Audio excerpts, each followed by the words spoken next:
NOC भी जारी की गई है।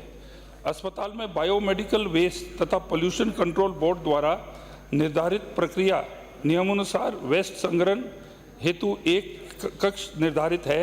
साथ ही रजिस्टर का संधारण कर मान्यता प्राप्त संस्थान द्वारा बायोमेडिकल वेस्ट की निस्तारण किया जा रहा है।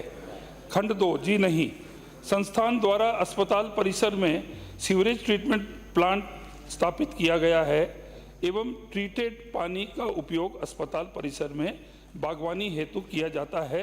साथ ही बरसाती पानी की निकासी हेतु संस्थान की दीवार से लगते हुए प्रकृति कच्चे नाले में पाइपलाइन द्वारा निकासी की व्यवस्था की गई है। उपखंड अधिकारी उदयपुर की मौका मुआयना रिपोर्ट परिशिष्ट 1 पे संलग्न है। माननीय सदस्य। अध्यक्ष महोदय, मंत्री महोदय ने जवाब दिया है उससे मैं संतुष्ट हूँ, मगर इस प्राकृतिक नाले को इस परिसर में से जो निकल रहा है उसको ओपन नहीं रख के इसको पाट दिया है और पाइप द्वारा पानी ले जाने की वजह से रोड पर पानी भरता है, क्योंकि पर्याप्त निकासी उसमें नहीं है। वो रोड पर पानी निकलकर टोटल खेतों में जाता है वो पानी। इसलिए क्या इसको बड़ा करके ओपन करके या पूरी कैपेसिटी के हिसाब से इस नाले को बनवाने का विचार है? माननीय मंत्री महोदय। माननीय अध्यक्ष महोदय, ये जो जीबीएच मेडिकल कॉलेज हॉस्पिटल है ये American institute of medical sciences का ओनरशिप के अंडर है। हमारे विभाग ने 2015 में एनओसी इनको जारी की और एसेंशियलिटी सर्टिफिकेट हमने प्रदान कर दिया। पोल्यूशन कंट्रोल बोर्ड ने भी इनको पूरा चेक करके इनको एनओसी दी गई। फायर डिपार्टमेंट ने भी एनओसी 4/5/24 को दी जो वैलिड है 3/5/25 तक। पंचायत बादवास के अंदर इसी संस्था को एनओसी पंचायत ने देकर स्थापना से पहले दी थी। अब जितने भी पैरामीटर्स हैं वो इस संस्था ने फुलफिल कर लिए हैं। अभी इनकी माननीय विधायक महोदय की शिकायत पर एसडीएम ने भी जाके वहाँ पर जानकारी की और उसने पाया कि जो उन्होंने पाइपलाइंस लगाए हैं वगैरह उसकी रिपोर्ट के अनुसार इन्होंने कोई भी उल्लंघन नहीं किया है। सो मेरा यही अर्ज है कि इसके अंदर ग्राम पंचायत, पोल्यूशन बोर्ड और मैं कलेक्टर को भी हम कह देंगे कि एक बारी दोबारा जांच करा के और आपके जितने भी आप इश्यूज रेज करते हैं वो कलेक्टर के कमेटी के अंदर इसको रिव्यू कर लिया जाए ताकि इसका आपकी जो समस्या दूर हो। ठीक है। दूसरा सर, ये जो पानी जो निकल रहा है उसकी बाउंड्री के बाद में जो किसानों की खेती में से वो नाला जा रहा है। अब मैंने पहले भी इसके बारे में चर्चा की थी अध्यक्ष महोदय, मगर इसका समाधान नहीं हुआ था। पूर्व सरकार ने इसका समाधान ये कहा कि साहब हमारी जमीन नहीं है, पंचायत की जमीन है।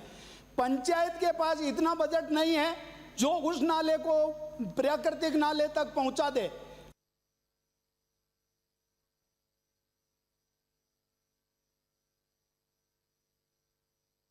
पूरा नाला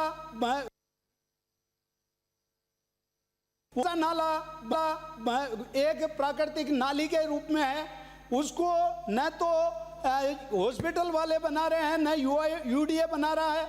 ये किसानों के पास और पंचायत के पास बजट नहीं होने की वजह से या तो सीएसआर से इस नाले को बनाए या यूडीए बनाए। प्रश्न पूछो।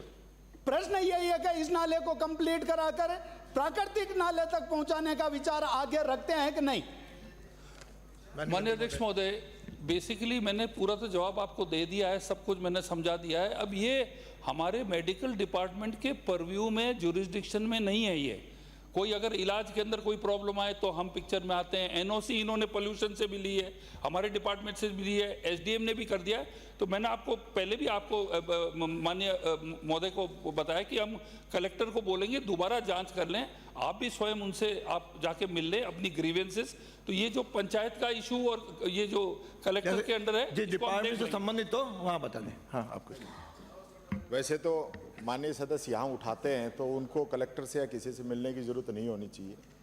यहाँ मुद्दा आया है, माननीय मंत्री जी भी मान रहे हैं। मैं तो एक ही बात कहना चाहूँगा, क्या सरकार जिन जिन विभागों का इसके अंदर रोल है उन विभागों की एक उच्च स्तरीय कमेटी बनाकर इसकी जांच कराना चाहती है? और दूसरा, जिन लोगों ने एनओसी दी है क्योंकि दोनों ही चीजें हैं। अगर एनओसी दी है और पानी वहां भर रहा है तो एनओसी गलत दी है, तो क्या सरकार इस पूरे मामले की जांच कराएगी कि एनओसी दी गई है तो गलत दी गई है? माननीय अध्यक्ष महोदय, नहीं, अरे शांत रहिए, आपके मंत्री जी बोल रहे हैं। से ही दिक्कत है ना, तो क्वेश्चन लगाने छोड़ दो। उत्तर आ गया, उत्तर आने क्वेश्चन दीजिए। लगाने छोड़ दो, जितने क्वेश्चन लगाओगे उतनी ही तुम्हारी ये सारी स्थिति है अरे क्लियर अरे होगी। अरे माननीय उत्तर दीजिए। अरे आपके मंत्री बोल रहे हैं। मेरी बात सुनो, ये प्रतिपक्ष के नेता अरे अरे मंत्री जी बोल रहे हैं। हर प्रश्न अरे में मंत्री जी बोल रहे हैं आपके। एक मिनट रुको। अरे माननीय सदस्य, आपके मंत्री बोल रहे हैं। प्रतिपक्ष के नेता हर प्रश्न में प्रश्न अरे पूछते हैं। आपके मंत्री बोल रहे हैं हर प्रश्न में प्रश्न अभी तो। पूछेंगे। इनको सक्षम है उत्तर दे देंगे। माननीय मंत्री सक्षम है उत्तर दे देंगे। माननीय मंत्री महोदय, लीडर ने ऑपोजिशन ने ये बोला कि मंत्री जी मान रहे हैं। लंबित है। क्या मंत्री महोदय आसिंद में एडीजे कोर्ट की जगह एक कोर्ट कैंप चालू करने का प्रयास करेंगे क्या? माननीय मंत्री। माननीय अध्यक्ष महोदय, इस स्थान पर आसीन में न्यायालय में पेंडिंग प्रकरणों की संख्या बहुत कम है, पर फिर भी दूरी को देखते हुए, स्थान की भौगोलिक परिस्थिति को देखते हुए इस संबंध में विचार किया जाएगा कि कैंप कोर्ट खोलना जा सकता है नहीं, इसका पूरा परीक्षण किया जाएगा और यथासंभव कोशिश करेंगे कि अगर फिजिबिलिटी बराबर है, प्रकरण है, दूरी है, तो कैंप कोर्ट खोलने के लिए विचार किया जा सकेगा। ऐसा हम आश्वासन में विधायक महोदय को देता हूँ। और कोई पूछना है? धन्यवाद अध्यक्ष महोदय। अगला प्रश्न है प्रश्न संख्या 692। कैलाश वर्मा। माननीय मंत्री जी। माननीय अध्यक्ष महोदय, खंड 1 गौशालाओं हेतु भूमि आवंटन के संबंध में राजस्थान भू राजस्व गौशालाओं को भूमि आवंटन नियम 1957 में प्रावधान किए गए हैं। नियमों की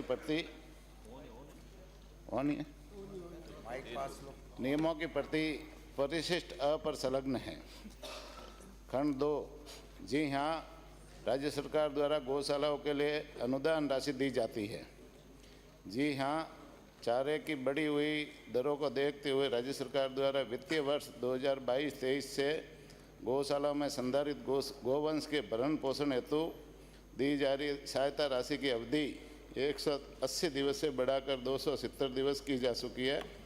वर्तमान में बड़े गोवंश हेतु 40 रुपये और छोटे गोवंश हेतु 20 रुपये प्रति गोवंश प्रतिदिन की दर से सहायता राशि 270 दिवस की दिए जाने का प्रावधान है। साथ ही गौशालाओं में अंधे एवं अपाहिज गोवंश तथा नंदीशालाओं में संधारित नर गोवंश को वर्ष भर की सहायता दिए जाने का प्रावधान है। पात्र गौशालाओं का अनुदान वित्तीय संसाधनों की उपलब्धता अनुसार बढ़ाया जाता है। माननीय सदस्य। माननीय अध्यक्ष महोदय, जो विगत वर्षों में गौ सेव के रूप में स्टाम्प ड्यूटी पर कितनी राजस्व राशि के रूप में प्राप्त हुई तथा प्राप्त राजस्व में कितने प्रतिशत राशि गौ कल्याण के लिए खर्च हुई, पहला क्वेश्चन।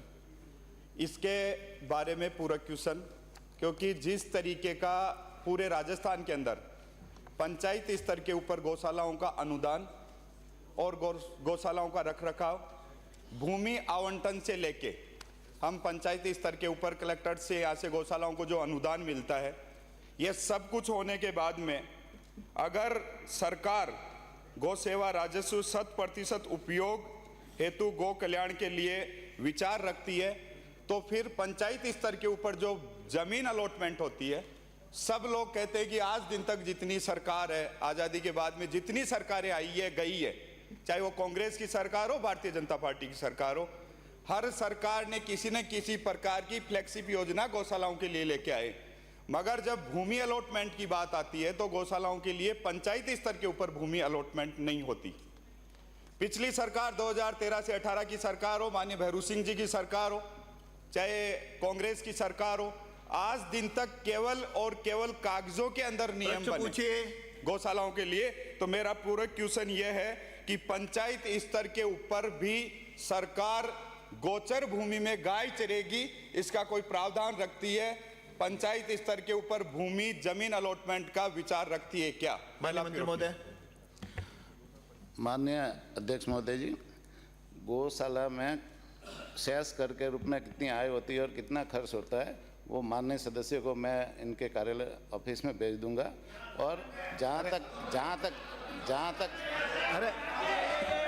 अरे माननीय सदस्य कार्यालय में बता देंगे, आपका प्रश्न नहीं है, माननीय सर सीधा मेरे से बात करेंगे। आपका प्रश्न नहीं है माननीय सदस्य, मैं इनके कार्यालय में बता दूंगा। माननीय सदस्य मैं पूछूंगा, आप बैठोगे, आपके इनको आपको कोई अनुमति नहीं है, बिना अनुमति के बोलना मना है। बाकी हाँ मुझे पता है। माननीय सदस्य को ये बताना चाहूँगा कि पंचायत स्तर पर आश्रय स्थल गौशाला खोलने का सरकार की योजना चल रही है, उसमें भूमि आवंटन के भी नियम है और हर पंचायत स्तर पर गौशाला खोलने के प्रावधान है।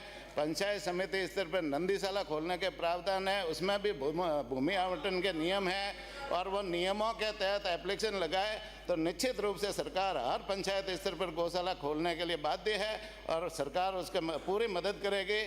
कोई ऐसी पंचायत नहीं रहे। आप लोग सारे माननीय सदस्यों से भी आग्रह करना चाहूँगा कि अपने अपने क्षेत्र में ज़्यादा से ज़्यादा गौशाला खोलने के प्रस्ताव लाए। हम सरकार पूरी तरह से गौशाला के प्रति समर्पित है। अगला आप एक पूरा क्वेश्चन और है आपका। माननीय अध्यक्ष महोदय, आपकी अनुमति से मेरा दूसरा जो पूरक क्वेश्चन है, माननीय मंत्री महोदय ने जिस तरीके का जवाब दिया इससे मैं बिल्कुल संतुष्ट भी हूँ और सरकार विचार भी रखती है।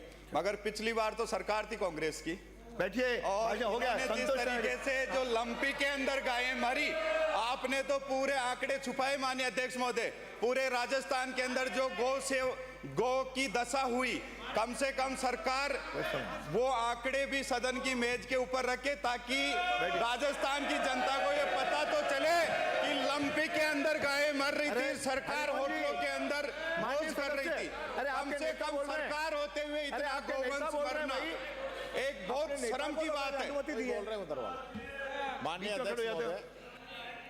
माननीय अध्यक्ष महोदय, बैठिए। माननीय सदस्य इनको पुकार लिया है, आपका हो गया। आप संतुष्ट हैं? आप लोग अध्यक्ष से ऊपर हो क्या? मंत्री लोग अरे अध्यक्ष की व्यवस्था को चैलेंज कर रहे हैं, आपकी व्यवस्था को चैलेंज कर रहे हैं। मंत्री अध्यक्ष को संबोधित करते हुए कहिए, मैंने अनुमति नहीं दी। अभी बैठिए। अध्यक्ष जी की व्यवस्था को चैलेंज कर रहे हैं मंत्री। बैठिए, इनको ट्रेनिंग दीजिए। अरे आप ही सदन नहीं चलने देना चाहते हो क्या? अरे आप सदन चलने दो, बैठिए। आप बोलिए। अध्यक्ष महोदय, हटा दिए। अध्यक्ष महोदय, नेता प्रतिपक्ष को पूरक प्रश्न का अधिकार है, लेकिन मूल प्रश्नकर्ता का काम पूरा होने के बाद प्लीज बीच में मत पड़ो। मैं पुकार दिया। हो गया उनका। अरे दोनों हो गए उनके। अच्छा ऐसा है, मेरा पूरा क्वेश्चन होने दो अध्यक्ष महोदय। दोनों हो गए। आपकी बात नहीं, बिल्कुल नहीं हुआ, जवाब नहीं है। एक बार मेरा पूरा क्वेश्चन होने के बाद में ये बात को डिस्टर्ब कर रहे हैं। अरे आपको एक बार बुलवाऊंगा। माननीय अध्यक्ष महोदय, मेरा जो प्रश्न इनका है। अरे प्रश्न नहीं, मेरा पूरा क्वेश्चन होने दो पहले। आप बीच के अंदर ऐसे उठ के आ जाते हो। पूरा क्वेश्चन पूछने दो। दूसरे नंबर का प्रतिपक्ष को इतनी जल्दी क्यों है? गलत खड़े हुए नेता प्रतिपक्ष को अपनी मर्यादा समझनी चाहिए। मेरा पूरा क्वेश्चन होने दो। प्रतिपक्ष अपनी मर्यादा समझे पहले। बहुत सेंसिटिव मामला गाय का। दो पूरा क्वेश्चन, एक पूरा क्वेश्चन मेरा होने दो अध्यक्ष महोदय। एक पूरा क्वेश्चन मेरा होने दो। मैं अनुमति दूंगा। आप बैठिए, आप बोलिए। अध्यक्ष महोदय, उनका प्रश्न है, बोलिए। मेरा पूरा क्वेश्चन अध्यक्ष महोदय कि पिछली अरे मैं बुलवाऊंगा, कह दिया मैं बुलवाऊंगा। अरे मैं बुलवाऊंगा। पिछली सरकार के समय जब लंपी की बीमारी आई और लंपी की बीमारी के दौरान पूरे प्रदेश भर के अंदर जो गौशालाओं की दुर्दशा हुई, इतनी गायें मर गई उस समय, और उस पूरे राजस्थान के अंदर जो आंकड़े पूर्ववर्ती सरकार ने छापे, कम से कम राजस्थान की जनता को नहीं कर सकते आप। कांग्रेस ने गौशालाओं के नाम के ऊपर व्यवस्था का प्रश्न है मेरा। गौशालाओं के नाम के ऊपर जो राजनीति की, मेरा व्यवस्था का प्रश्न है। जिस तरीके की राजनीति इन्होंने गौशालाओं के नाम के ऊपर की, मेरा व्यवस्था का इस पर राजनीति न की जाए, मैं अनुमति दूंगा। सरकार मेरा व्यवस्था का प्रश्न के अंदर थी। कम से कम माननीय मंत्री महोदय, मेरा आपसे निवेदन है कि पिछली बार सरकार थी, और सरकार 5 स्टार होटलों के अंदर थी, राजस्थान के अंदर गायें मर रही थी। जब आप लोग कहाँ थे, आपने आंकड़े छुपाए, आपने गांव के गाय के नाम के ऊपर राजनीति की। हो गया बैठिए। माननीय सदस्य, इनका चेहरा तो सामने है। माननीय सदस्य, आप बोलिए, आप बैठिए। आपके नेता बोल रहे हैं, आपके नेता बोल रहे हैं। अरे इतना आपको नेता नहीं मानते क्या ये? अरे आपको नेता नहीं मानते? अध्यक्ष जी, अध्यक्ष जी, अरे अरे हो गया, आप बोलिए, बैठिए। अरे बैठिए। कई प्रश्न बाकी हैं, आपसे अनुरोध है कि आप बैठ जाइए। आप बोलिए। बड़ी अरे विडंबना है। मैंने पुकार लिया नाम, बड़ी बीच विडंबना है में अध्यक्ष जी। प्रश्नकाल के बीच में और कोई सदस्य नहीं बोलेगा। अध्यक्ष जी, पहले तो हाउस को ऑर्डर में लेके आओ। अपना विषय रखिए। आप सत्ता पक्ष के लोग कैसे बीच में आप खड़े हो? विषय रखो ना। विषय है अध्यक्ष जी, पहले अरे आप आप बोलना हाउस को शुरू करो ना कंट्रोल में अपना लेके विषय। आओ। नहीं, फिर आप चला लीजिए। नहीं तो अगला हम प्रश्न चले बोलूंगा। जाते हैं। नहीं तो अगला आप ये कोई बोलिए। मतलब हुआ? आप अनुमति दे दीजिए। आप इनको, अध्यक्ष जी, आप बोलिए। ये इनको मैं अनुमति बैठाइए। दे रहा हूं। पहले इनको अनुमति दे- बैठाइए। अरे उनको बोलिए। आप तो नहीं, ऐसे कैसे बोलूं? आप भी हल्ला मचाते हो तो ये बोलता हाउस को ऑर्डर में हूं। लेके आइए। सत्ता पक्ष के लोग। अरे बैठो बैठो। अरे अध्यक्ष जी, बैठिए। अध्यक्ष जी, अरे माननीय सदस्य, प्रश्नकाल है, ये प्रश्नकाल है, ये प्रश्नकाल है। माननीय आप मंत्री रहे हो, बोलो। एक बार तो ये प्रश्नकाल नहीं है क्या? अरे बैठिए ना, आप बोलिए। आप बैठिए। एक दिन का आप ट्रेनिंग का सेशन इनको दे दीजिए।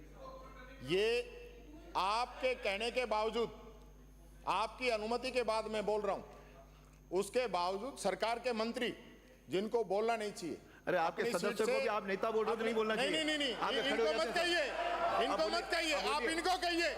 अरे आपको आप बोलिए ना। नहीं तो इससे क्या टाइम- बोलूं मैं? अरे टाइम हमारे 12 नहीं बजे तो तक। क्या आप बोलूं पूछते अध्यक्ष नहीं जी? यहाँ भाषण करवा रहे हो क्वेश्चन आवर में। भाषण नहीं है। आप भाषण करवा रहे हो इनके। ये बहस करा रहे हो क्या? ये भाषण कर रहा है। मैं अगला प्रश्न बोलूंगा। आप नहीं तो ये कोई बात हुई क्या? श्रीमती इंदिरा, आपकी अनुमति से मैं बोल रहा हूँ। आप बोल नहीं रहे ना। उसके बाद में मंत्री आप टोक बोलिए रहे। पहले। आप बोलिए ना, आपको अनुमति दी है। कोई बोलने दे तब तो नहीं हाउस को बोलोगे तो ऑर्डर में अगला- लेके आओ। नहीं बोलोगे तो अगला हाउस प्रश्न को आएगा। ऑर्डर में लेके आइए। नहीं बोलोगे तो अगला प्रश्न आएगा। ये लोग आसन का अपमान कर रहे हैं। ये मेरा इनकी का- जिम्मेदारी है सदन अरे आप बोलो, चलाना। अपना विषय रखिए। और ये आसन का अपमान करते हैं, आपको अपमान करते हैं। आप अपना प्रश्न पूछे।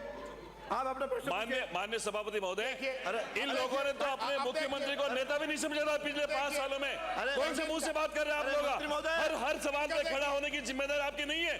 जो विधायक सवाल रखता है उसको 2 प्रश्न पूरे प्रश्न बोलने की जिम्मेदारी है। वो बैठता भी नहीं, उससे पहले आप लोग खड़े हो जाते हैं। से बात कीजिए। आपके विधायक ने 5 साल में मुख्यमंत्री को समझा अरे दिया। माननीय मंत्री महोदय, सदन चलने दीजिए। आप बोलिए। मैं बिना परमिशन के कभी नहीं खड़ा होता हूँ। देगा। अध्यक्ष जी की परमिशन होने के बाद ही खड़ा हुआ हूँ। ये जानकारी आप अपना विषय रखो। मेरा सीधा सा प्रश्न ये है, सीधा प्रश्न ये है, आप अपने आप को देखो। सीधा मेरा प्रश्न है, मिस्टर रोहित, क्या सरकार ये बताना चाहेगी, माननीय सदस्य, ऐसा नहीं। खंड 1 में जो पूछा गया है कितने आवंटन के प्रकरण पेंडिंग है, खंड 1 का जवाब दे दे, फिर दूसरा और पूछूंगा। दे दिए। बोलिए माननीय मंत्री महोदय। पहले माननीय मंत्री महोदय। माननीय अध्यक्ष महोदय, खंड 1 में आवंटन का संबंध में कोई प्रश्न नहीं पूछा, नियम पूछे इन्होंने और नियम बता दिए। और नियम बता दिए। आवंटन के संबंध में दूसरी तरह से प्रश्न लेकर आओ। कोई इसमें ये प्रश्न आपके सामने पड़ा है, इसमें कोई आवंटन के संबंध में प्रश्न नहीं किया गया। अध्यक्ष जी, अभी माननीय सदस्य ने पूछा तो कह दिया घर आके बता दूंगा। आप श्रीमती इंदिरा। नहीं, मेरा दूसरा प्रश्न और है। ये जो ये कोई गदर मचा रखा है आप लोगों ने, कोई गदर मचा रखा है। नाम पुकार लिया। अच्छा, आप पूछ लीजिए, आप चला लीजिए। श्रीमती इंदिरा। अध्यक्ष जी, श्रीमती इंदिरा। अध्यक्ष जी, ये क्या मतलब कर रखा है आप लोगों ने? आप मेरे को डिक्टेट नहीं करो। आप तो बोला। I will send you. आप क्वेश्चन का जवाब तो दूसरा तो पूछने दीजिए। श्रीमती इंदिरा पूछो, प्रश्न पूछो। प्रश्न तो पूछने अरे आप दीजिए। प्रश्न पूछो, नहीं तो अगला प्रश्न आएगा। दूसरा प्रश्न तो पूछने दीजिए। बोलो। आप इन मंत्रियों को बचाओ मत। अरे बोलो। तो जवाब नहीं दे सकते उन मंत्रियों को बचाओ मत। अध्यक्ष जी, सवाल पूछ रहा हूँ, जवाब दिलवाइए। आप बोलो। मैं सवाल पूछ रहा हूँ, वो जवाब दिलवाइए। कोई मतलब है क्या आपका? जवाब देने में भाग नहीं रहा, सब सक्षम है। मतलब प्रश्न संख्या विधायक 837 नेता प्रतिपक्ष माननीय मंत्री महोदय, माननीय अध्यक्ष महोदय, आवंटन के संबंध में संख्या 837 आवंटन के संबंध में जो अरे कौन दे रहा है जवाब? सारे लोग क्यों खड़े हो? प्रश्न है और नेता प्रतिपक्ष के पास भी वो कॉपी गई हुई है। आवंटन के संबंध में क्या नियम है, वो नेता प्रतिपक्ष के पास भी कॉपी गई हुई है। तो ये पूछने की इनको क्या जरूरत है? अध्यक्ष महोदय, आपने मुझे सवाल बोलने के लिए कह दिया है, प्रेशराइज किया है, लेकिन इनका सवाल नहीं, जवाब नहीं आ रहा और पहले के सवाल पे बहस कर रहे हैं। हमारे प्रतिपक्ष नेता को बोलने नहीं दे रहे, उनको आप बोलने दे रहे हो। आप एक तरफा कार्रवाई कर रहे हो। आपको इस पद पर बैठे रहकर इस तरीके से कार्रवाई करने की जरूरत नहीं है। एक तरफ मुझे प्रेशराइज कर रहे हो कि आप अगला प्रश्न पूछिए, तुम्हारा पहले वाला जवाब पूरा नहीं आ रहा है। बैठे, अच्छा उत्तर आ रहा है, उत्तर आ रहा है, बैठिए। माननीय अध्यक्ष महोदय, माननीय अध्यक्ष मेरे प्रश्न का जवाब कौन दे रहा है? कितने लोग खड़े हैं? कौन सा है मंत्री बताइए? ये आपका काम नहीं है। माननीय अध्यक्ष महोदय, आपका काम नहीं है। पता नहीं लग रहा, आप नहीं बोलेंगी। मुझे ये पता नहीं लग रहा कौन सा मंत्री है। अरे आपको नहीं पता, अध्यक्ष महोदय, फिर पूछे, नहीं तो पूछो मत। माननीय अध्यक्ष महोदय, सदन के संख्या मैंने बोल दी। मैं अगला प्रश्न, प्रश्न संख्या मेरा माननीय अध्यक्ष महोदय, 837 माननीय मंत्री महोदय, माननीय बामनवास से आने वाली विधायक का कल जो दुर्घटना हुई उसमें सकुशल रहे। ईश्वर से यही प्रार्थना है कि आप हमेशा स्वस्थ रहें और दीर्घायु रहें। और खंड व 1 का उत्तर, राज्य सरकार की अधिसूचना दिनांक 27/9/2023 द्वारा बाटौदा को कृषि उपज मंडी समिति गंगापुर सिटी के अधीन उप मंडी के रूप में अधिसूचित किया गया है। बाटौदा में उप मंडी निर्माण हेतु 5 हेक्टेयर भूमि का आवंटन हो चुका है। खंड 2 जी नहीं, वर्तमान में बोली में उप मंडी संचालित है। राज्य सरकार के पत्र दिनांक 7/3/2024 के द्वारा उप मंडी से स्वतंत्र मंडी में क्रमोन्नत करने हेतु 1 करोड़ रुपए प्रतिवर्ष वार्षिक आय के मानदंड निर्धारित किए गए हैं और उप मंडी यार्ड बोली के मंडी शुल्क से वार्षिक आय निर्धारित मानदंड 1 करोड़ रुपए से कम होने के कारण इसे क्रमोन्नत किए जाने का कोई प्रस्ताव विचाराधीन नहीं है। पूरक प्रश्न। माननीय अध्यक्ष मोदी, पहली बात तो मेरा जो सवाल लगाया था मैंने उसको तोड़ मरोड़ के लगाया गया है। मैंने ये पूछा था कि पिछली सरकार में 2023 में हमने, सुनिए आप पूरी बात, हल्ला करने की आदत पड़ गई। अरे आप मत बोलिए, आप प्रश्न का पूरा, तो मेरे बीच में क्यों बोल रहे हैं? ये आपका काम नहीं है। मेरे बीच में क्यों बोल रहे हैं?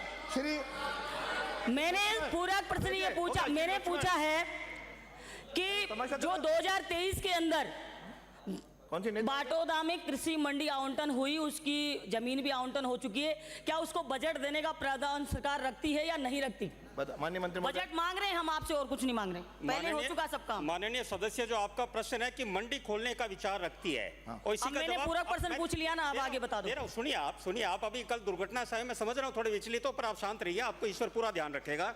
आप 27/9/2023 आचार संहिता लगती है, उससे 5 दिन पहले आपकी अधिसूचना जारी होती है। ये आपकी सरकार थी, आप चुनाव होते हैं उससे 5 दिन पहले करते हैं, पर ये हमारे मुख्यमंत्री, आप जवाब सुनिए, नहीं आप जवाब, 2023 का बजट है ये, बजट लास्ट बजट में हुई है। मैं जवाब दे रहा हूँ, आप सुनिए तो सही। ये हमारे उत्तर पूरा सुनिए। ये हमारे कर्मवीर मुख्यमंत्री की सरकार है, काम करने वाली सरकार है। आपने जो मांग रखी, हमने प्रस्ताव मंगा लिया है, आप सुने तो सही, आप सुनिए, आप सुन नहीं पा रहे हो क्योंकि आपने काम नहीं किया। आपने 27/9/2023 को आपके 5 हेक्टेयर भूमि का आवंटन हुआ आचार संहिता से 7-8 दिन पहले, पर हमारे कर्मवीर मुख्यमंत्री जी की सरकार है, 73 लाख का 4 दीवारी गेट और चेक पोस्ट का प्रस्ताव मंगा लिया और स्वीकृत हम करने वाले हैं जल्दी आपके लिए। खुश हो, सही हो, देख लो आप, ये हमारी सरकार काम करने वाली है। और माननीय अध्यक्ष जी, एक निवेदन है कि हम भी विपक्ष में थे, नेता प्रतिपक्ष बोलते थे तो हमारे पक्ष से कोई भी नहीं बोलता था। ये सिस्टम यहाँ पे क्या है कि कभी डोटासरा जी, इनको विश्वास ही नहीं, कौन है नेता प्रतिपक्ष, हमें समझ में नहीं आ रहा। आपने है कौन नेता, है कौन है आपने, कौन है आपने? सब खड़े हो रहे, आपको मानते नहीं है, नेता प्रतिपक्ष मानते नहीं है। हमारे कटारिया जी खड़े होते थे, हमारे राठौड़ साहब खड़े होते थे, मानते नहीं है। माननीय मंत्री महोदय मानता है। माननीय मंत्री महोदय, श्री लक्ष्मण, ये ऐसे फालतू की बकवास करते हैं, इसको एक्सपेंस करवाइए, आप विचार करेंगे, इसको एक्सपेंस करवाइए। श्री लक्ष्मण, ये क्या मतलब हो गया? कौन नहीं मानता? अरे आप लोग तो अध्यक्ष जी को नहीं मानते, आप कानून को नहीं मानते, इस विधानसभा की परंपराओं को नहीं मानते। आप किसको मानते हो? आपके मंत्री मुख्यमंत्री को नहीं मानते। अब इस्तीफा दे के आए। लक्ष्मण नहीं है। अपने गिरेबान में जाके देखो। आप गुप्त मतदान करवा दो, आप नहीं बचोगे। लिखा है, कहाँ लिखा है? कहीं नहीं लिखा है। श्री चेतन पटेल, श्री चेतन पटेल, श्री चेतन पटेल क्या 143 प्रश्न संख्या 9। माननीय मंत्री महोदय, माननीय अध्यक्ष महोदय, प्रश्न संख्या 9, खंड 1, प्रश्न संख्या 9, खंड 1 जी नहीं, विधानसभा क्षेत्र पीपलदा के ग्राम हुंडिया श्री चेतन पटेल पंचायत लक्ष्मीपुरा में भूमि गैर मुमकिन बिहेड़ में बसा हुआ है। ग्राम हुंडिया में राशि की उपलब्धता एवं वार्षिक कार्य योजना में कार्य विकास कार्य करवाए जा रहे हैं। विगत 5 वर्षों में विभाग मंत्री जी पहले माफी मांगे, उसके बाद खंड 2 ग्राम पंचायत लक्ष्मीपुरा ग्राम सभा दिनांक मेरी व्यवस्था है, कागज लाना मना है। ग्राम खेड़ा के रूंडिया के खंड नंबर 186, 187, 192 रकबा क्रम से 0.014 Hector, 0.06 Hector, 0.011 Hector, 0.08 Hector, 0.014 Hector, 0.016 Hector किस्म गैर मुमकिन बीएड खाता संख्या 1 के भूमि में निवासरत परिवारों की भूमि को आबादी भूमि में सपरिवर्तन करवाने पर का प्रस्ताव मैं आवश्यक दस्तावेज तहसीलदार पीपलदा को राजस्व संदर्भ 8477-833 दिनांक 29/6/2024 को भिजवा दिया गया है। आबादी भूमि में सपरिवर्तन हेतु प्रस्ताव तहसीलदार पीपलदा के स्तर पर प्रक्रियाधीन है। पूरक प्रश्न 1। ये हिंदुओं के दुश्मन है, हिंदुओं को हिंसक मानते हैं, हिंदुओं को हिंसक मानते, हत्यारे मानते कांग्रेस के लोग। ये कांग्रेस के लोग राष्ट्रद्रोही गतिविधियों में शामिल होते हैं, जेल में रखो। राष्ट्रद्रोही गतिविधियों में शामिल होते हैं कांग्रेस के लोग। आदिवासियों के दुश्मन है, हिंदू नहीं मानते, ये हिंदू नहीं मानते, उनको अपमान करे आदिवासियों का अपमान करे, हिंदू नहीं मानते, हिंदुओं के दुश्मन है, हिंदुओं के दुश्मन।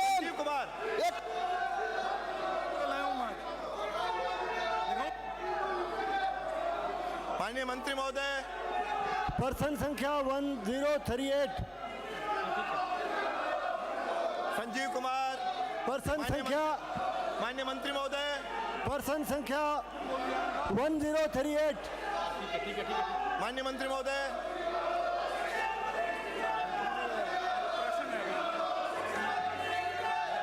प्रश्न संख्या 1038 माननीय मंत्री महोदय, प्रश्न संख्या 1038 माननीय चिकित्सा मंत्री जी। माननीय अध्यक्ष महोदय, खंड 1 जी हाँ, विधानसभा क्षेत्र भादरा में वर्तमान में 5 प्राथमिक स्वास्थ्य केंद्र, 23 उप स्वास्थ्य केंद्र में पर्याप्त भवन की व्यवस्था नहीं है। सूची परिशिष्ट अ पर संलग्न है। खंड 2 जी हाँ, विधानसभा क्षेत्र भादरा में 5 प्राथमिक स्वास्थ्य केंद्र भवन रहित हैं।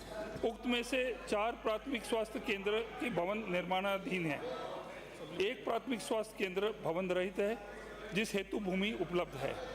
भूमि उपलब्ध शेष 1 प्राथमिक स्वास्थ्य केंद्र का चालू आगामी वित्तीय वर्ष में वित्तीय संसाधनों के उपलब्धता एवं गुणवत्ता के आधार पर भवन निर्माण करवाए जाने पर विचार किया जा सकेगा। 23 उप स्वास्थ्य केंद्र भवन रहित हैं। उक्त में से 12 उप स्वास्थ्य केंद्र के भवन निर्माणाधीन है। 1 उप स्वास्थ्य केंद्र हेतु निविदा जारी की जाकर भवन निर्माण करवाया जाएगा। 6 उप स्वास्थ्य केंद्रों के भवन निर्माण हेतु भूमि उपलब्ध है। भूमि उपलब्ध 6 उप स्वास्थ्य केंद्रों का चालू आगामी वित्तीय वर्षों में वित्तीय संसाधनों की उपलब्धता एवं गुणावगुण के आधार पर भवन निर्माण करवाए जाने पर विचार किया जा सकेगा। शेष 4 उप स्वास्थ्य केंद्र का चालू आगामी वित्तीय वर्षों में भूमि वित्तीय संसाधनों की उपलब्धता एवं गुण के आधार पर भवन निर्माण करवाए जाने पर विचार किया जाएगा। माननीय सदस्य। माननीय अध्यक्ष महोदय, माननीय मंत्री महोदय ने अभी उत्तर में बताया कि भादरा विधानसभा क्षेत्र में 5 प्राथमिक स्वास्थ्य केंद्र और 23 उप स्वास्थ्य केंद्र ऐसे हैं जहां पर्याप्त भवन नहीं है। तो मैं आपके माध्यम से माननीय मंत्री महोदय से निवेदन करना चाहूँगा कि इसमें आपने उत्तर में बताया है कि एक पीएचसी मलखेड़ा प्राथमिक स्वास्थ्य केंद्र मलखेड़ा ऐसा है जो आपने उत्तर में लिखा है कि वहाँ भूमि उपलब्ध है। और तो मेरा आपसे पूछना है कि प्राथमिक स्वास्थ्य केंद्र मलखेड़ा में भूमि उपलब्ध है तो आप उसमें भवन निर्माण की स्वीकृति कब तक जारी करवा दोगे? और जो 4 जो निर्माणाधीन चल रहे हैं पीएचसी सेंटर जिनके भवन का निर्माण कार्य चल रहा है उनका निर्माण कब तक पूरा कर दिया जाएगा? और एक उप स्वास्थ्य केंद्र रामसरा का आपने जिक्र किया कि टेंडर आमंत्रित करके काम करवाएंगे, तो उसका टेंडर आप कब तक आमंत्रित कर दोगे, निविदा कब तक आमंत्रित कर दोगे? और 6 सब सेंटरों में भूमि उपलब्ध है ऐसा हवाला आपने दिया है, तो उनमें भूमि उपलब्ध होने के बावजूद भी अब तक भवन निर्माण की स्वीकृति क्यों नहीं जारी की गई? कृपया मंत्री महोदय बताएं। माननीय मंत्री महोदय। माननीय अध्यक्ष महोदय, विधानसभा भादरा के अंदर 1 एसडीएच है, 4 सीएचसी हैं, 19 पीएचसी हैं और 94 इनके सब सेंटर हैं।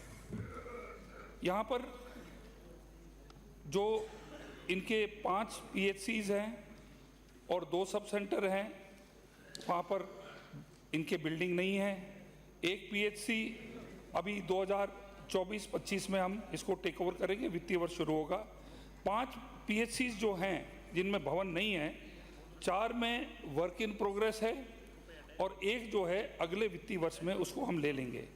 जो सब सेंटर हैं 23, उसमें 12 वर्क इन प्रोग्रेस हैं, 1 फाइनल स्टेज टेंडरिंग के प्रोसेस में है और जो ज़मीन की जो है 6 जिनकी खोज हम कर रहे हैं उसका भूमि आवंटन हो, वो 2024-25 जो है हम उसको उनमें भी ले लेंगे और 4 जो हैं ये जो 6 कंप्लीट करेंगे उसके बाद हम ले लेंगे। मैं माननीय विधायक महोदय को ये आश्वासन देना चाहता हूँ कि हमारी सरकार अब आने के बाद में हम कोई भी सब सेंटर पीएचसी सीएचसी पूरे राजस्थान के अंदर जहाँ पर जर्जर हालत है भवनों की और जो भवन रहित है हम उनको सबको कंप्लीट करके रहेंगे। और है माननीय अध्यक्ष महोदय, कह दिया आपको। आपने अपने उत्तर में जैसा कि बताया कि 4 उप स्वास्थ्य केंद्र ऐसे हैं कि जहां भूमि की उपलब्धता नहीं है, तो मैं आपसे निवेदन करना चाहूँगा कि क्या कोई भूमि आवंटन की कोई प्रक्रिया कोई सरकार के यहाँ विचाराधीन है?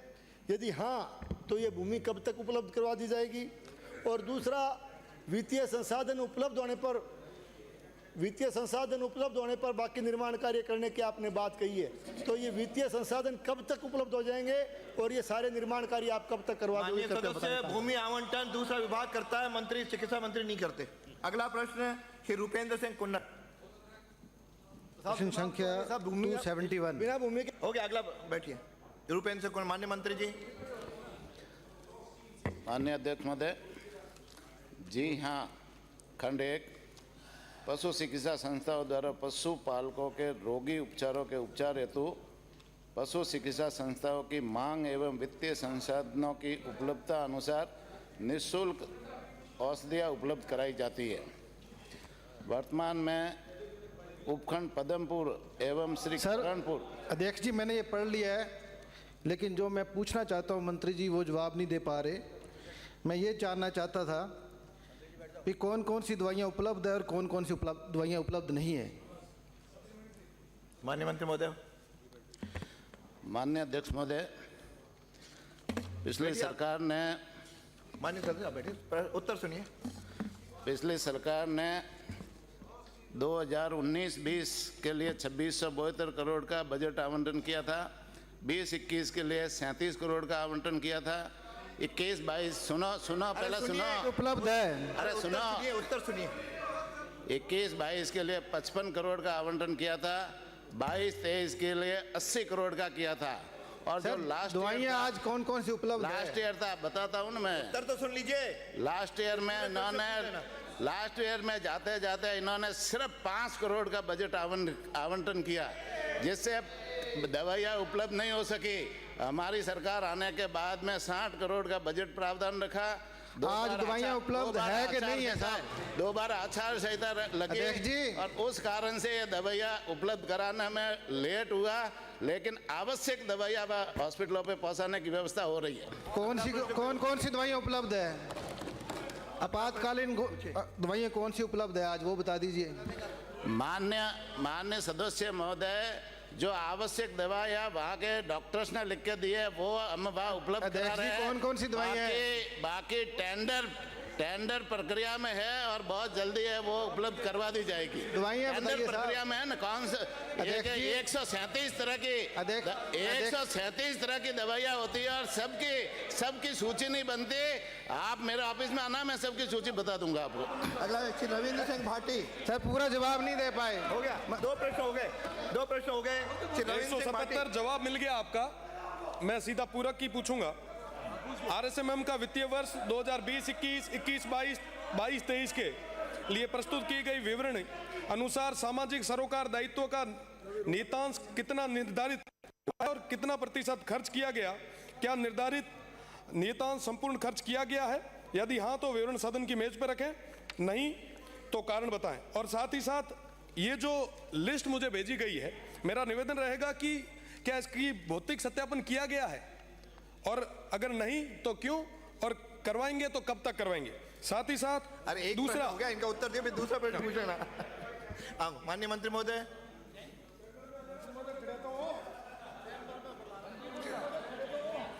माननीय मंत्री महोदय।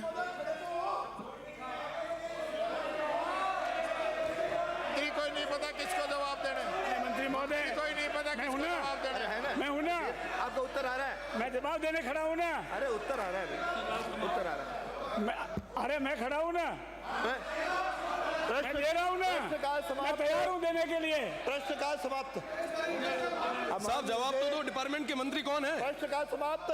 जवाब माननीय सदस्यों को सूचित करना जवाब ही नहीं कि निम्नलिखित स्थगन प्रस्तावों की सूचना प्राप्त हुई है।